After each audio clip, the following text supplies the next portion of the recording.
नमस्कार, जय हिंद प्यारे साथियों। स्वागत है आप सभी का एग्जाम स्फीयर में। मैं आलोक आप सभी लोगों के साथ जुड़ चुका हूं और आप सब लोग इस खबर से बहुत ही अच्छी तरह से वाकिफ होंगे कि एक अजीब सा वायरस जिसका नाम है एचएमपीवी वायरस वो भारत में एंट्री कर चुका है। यहाँ पर आप बहुत सारे न्यूज़ आर्टिकल्स को देखेंगे तो जिसमें आपको पता चलेगा कि ये जो वायरस है ये भारत में किस तरह से और कहाँ-कहाँ अभी तक पाया गया, है ना? तो देखिए चर्चा करेंगे इस पे और देखेंगे तो अभी तक टोटल जो बताया जा रहा है वो भारत में 6 केस पाए गए हैं। ठीक है? कितने? तो 6 केस भारत में इसके मिल चुके हैं जिसमें जो मेजर है वो बच्चों में ही पाए गए हैं। ठीक है? अब इसमें कुछ लोग मतलब बता रहे हैं कि घबराने की कोई भी बात नहीं है और जेपी नड्डा जो कि स्वास्थ्य मंत्री हैं, उनका भी बयान आया कि इसमें अभी घबराने की बात नहीं है। तो ये बयान जो है, ये पहले भी आप लोगों ने सुना होगा थोड़ा बहुत। ये कब आया था?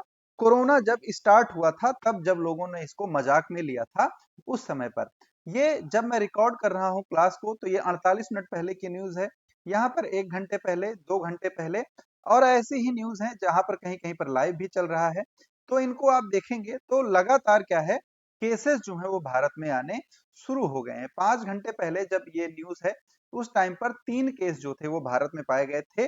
अब अभी कितने हैं? अभी भारत में टोटल 6 केस जो है वो पाए गए। इसमें ये आज सुबह यानी कि सोमवार सुबह से ही ये केस आना शुरू हुआ। सबसे पहले ये एक 2 महीने के बच्चे में मिला जो कि राजस्थान से कहा गया था, अहमदाबाद गया था। बेंगलुरु में एक केस मिला जो पहला केस था इंडिया का, वो बेंगलुरु में मिला। उसके बाद फिर लगातार ये सिलसिला जो है आज पूरा दिन जो है चलता चला आया है। ठीक है? अब इसमें क्या है, सबसे इंपॉर्टेंट क्या है कि पहला केस क्या हुआ था, 8 महीने के एक बच्चे को मिला जो कर्नाटक में। ठीक है? उसके बाद फिर दूसरा केस कर्नाटक में ही मिला 3 महीने के एक बच्चे में। अभी तक ये था कि एक ही राज्य में दोनों केस मिले थे, लेकिन फिर एक खबर आती है और पता चलता है कि गुजरात में एक 2 महीने के बच्चे में भी ये केस पाया गया। और उसके बाद घबराहट तब होती है जब पांचवा और चौथा, पांचवा और छठवां ये तीनों केस जो है अलग अलग राज्यों से निकलकर आते हैं। तो यानी कि अब भारत के 3 से 4 राज्यों में ये जो वायरस है वो पाया गया। ठीक? अब देखिए सबसे इंपॉर्टेंट क्या हो जाता है, सबसे इंपॉर्टेंट हो जाता है कि ये वायरस क्या कोरोना के जितना ही घातक होने वाला है? क्या कोरोना वायरस ही ये वायरस है? तो नहीं। देखिए दोनों जो वायरस हैं, कोरोना जो कोविड था और जो एचएमपीवी है, इन दोनों का देखिए वायरस का क्या होता है, फैमिली होती है। तो ये दोनों अलग अलग वायरस परिवार के हैं और बस कुछ सिम्टम्स इनके ऐसे हैं जो इनको एक जैसा बनाते हैं और उसके बारे में भी हम अभी लास्ट में चर्चा करने वाले हैं। तो भारत में अभी तक 6 केस जो है वो सामने आए हैं। हो सकता है जब आप वीडियो देख रहे हो तो ये केसेस की संख्या का हो बढ़ के आपको मिले। ठीक? अब यहाँ पर जो अपडेट है ये जारी की गई है गवर्नमेंट के द्वारा। ये भी आप देखेंगे तो ये 6 जनवरी को ही जारी की गई, नई दिल्ली 6 जनवरी 2025 को। और यहाँ पर इन तीनों केसेस के बारे में बताया गया है और इन तीनों केसेस को अंडर सर्विलांस जो है वो रखा गया है। सरकार इस पर नजर बनाए हुए है। तो ये क्या था, जब 3 केस मिले थे तब। तो अभी ये शाम को मैं जब क्लास रिकॉर्ड कर रहा हूं तो ये 6 केस हो चुके हैं। केंद्र सरकार ने इसके लिए एडवाइजरी भी जारी की है।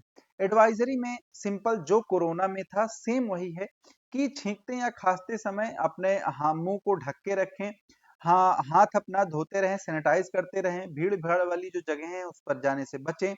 और उसके बाद बुखार, खांसी, छींक ये सब अगर आ रहा है आपको तो पब्लिक प्लेस पर ना जाएं, कमरों में वेंटिलेशन रखें। बीमार हैं तो आप अपने घर पर ही रहें, दूसरों से ना मिलें और अपना अच्छा न्यूट्रिशन लेते रहें। क्या ना करें? तो देखिए कुछ चीजें हैं जिनको आपको अवॉइड करना है, जैसे अपने टिश्यू पेपर और अपने हैंडकरचीफ, रुमाल को बार बार इस्तेमाल ना करें या फिर उनको किसी और व्यक्ति के हाथ में ना दें। ठीक? बार बार आंख, कान, नाक, मुंह जो ज्ञानेंद्रियां हैं आपकी उनको ना छुएं। सार्वजनिक स्थानों पर थूकना ये तो बिना वायरस के ही ना करें और खुद से कोई दवा ना लें। तो ये एडवाइजरी जो है ये सेंट्रल गवर्नमेंट ने जारी की है। यहाँ पर अगर आप बात करें कि जो एक्सपर्ट्स हैं वो क्या बोलते हैं। तो यहाँ पर देखिए सबसे सिंपल सी बात है, इन्होंने ये देखिए ये डॉक्टर अंकित बंसल हैं, इन्होंने बताया है अंकित बंसल जी ने कि एचएमपी वायरस जो है ये सिंपल एक आरएनए वायरस है और इसके लक्षण में सर्दी, जुकाम, गले में खराश, घबराहट और ये सारी चीजें होती हैं। इसमें कभी-कभी ज्यादा जोखिम कब हो जाता है, जब ठंड का मौसम होता है, तो इस टाइम पर ध्यान देने वाली बात यही है क्योंकि अभी क्या है जनवरी और फरवरी ये ठंड के मौसम चलने वाले हैं। सॉफ्ट टारगेट इसका क्या है वायरस का, बच्चे जिनकी उम्र 2 साल से कम है और वृद्ध जिनकी उम्र 65 साल से अधिक है, सेम जो कि कोरोना में था। देखिए क्या होता है, इनका इम्यून सिस्टम जो है थोड़ा कमजोर होता है एज कंपेयर टू एडल्ट। तो एडल्ट का इम्यून सिस्टम काफी मजबूत होता है, इसलिए उनको वायरस से लड़ने की क्षमता मिल जाती है। लेकिन बच्चे और बूढ़े, इनका जो प्रतिरोधी क्षमता है शरीर की, ये थोड़ी सी कम होती है, इसलिए इनको दिक्कत होती है। अगर आप इसके लक्षण की बात करें तो क्या होगा, आपको खांसी हो सकती है, जुकाम हो सकता है, आपका जो नाक है वो बहने लगेगी, गला खराब हो सकता है, घबराहट हो सकती है, सांस लेने में तकलीफ हो सकती है और रेसेस भी पड़ सकते हैं। ठीक है, यानी कि आपके शरीर पर कुछ जैसे आप खुजलाहट जो होती है उसके निशान भी यहाँ पर पड़ सकते हैं और ये भी क्या है, इस वायरस का एक सामान्य सा लक्षण है। ठीक है, तो ये सारी चीजें हैं। अगर ऐसे लक्षण आ रहे हैं तो आप भी क्या करें, एक बार कंसल्ट करें, खुद से कोई दवा वगैरह नहीं लेना है। अब सबसे इंपॉर्टेंट क्या है कि भारत में 13 जनवरी से क्या होने जा रहा है, 13 जनवरी से कुंभ जो है वो शुरू होने जा रहा है। ये महाकुंभ जो हो रहा है, इसमें करोड़ों की संख्या में गैदरिंग होने वाली है, लोग आने वाले हैं। तो ऐसे में यहाँ पर सरकार का जो उत्तरदायित्व है वो काफी ज्यादा बढ़ जाता है कि कुंभ पर अगर नजर नहीं रखी गई तो कोरोना जैसे हालात हो सकते हैं, वायरस का विस्फोट बहुत तेजी से हो सकता है। तो ये था पूरा यहाँ पर जो केसेस थे उसके। और वीडियो में अगर आप यहाँ तक थे तो चैनल को सब्सक्राइब करके जाइएगा आगे की अपडेट्स के लिए।